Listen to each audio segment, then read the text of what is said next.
Hi, Professor Maurer. I'm here with my friend and roommate, Tom Daeschel.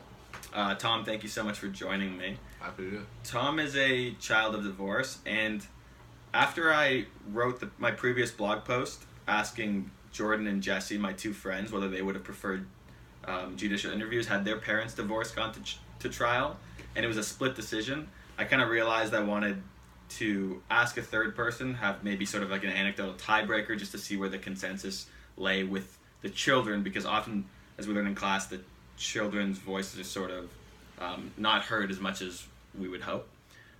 So with that, I just wanted to ask you, Tom, fortunately your parents' divorce didn't go to trial, and you were a little older, but you were 17, had it gone to trial, would you have wanted there to be a judicial interview? Would you have wanted to speak to a judge, have your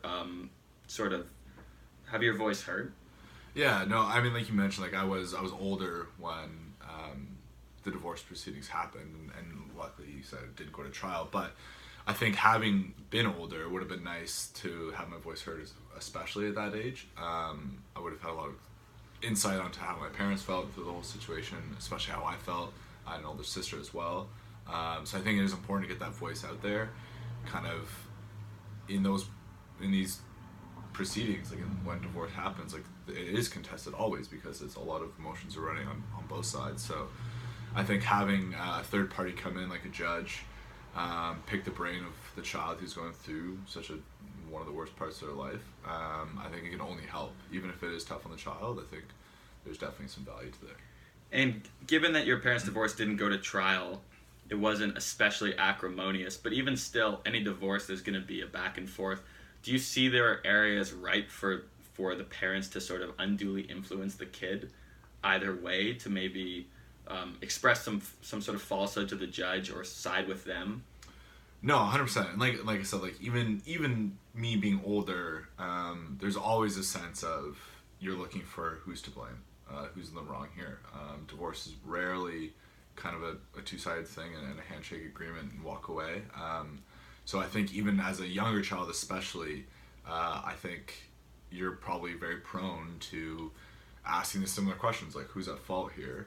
And then especially prone to one of your parents kind of being in your ear and kind of helping you out and try and make that decision. So I think having a judicial trial, as you mentioned, having a judge come in and try and at least provide some kind of consensus for that child, I think that would be a huge benefit. Like I said, like even when I was older and you're looking to see how you can help out or what went wrong here.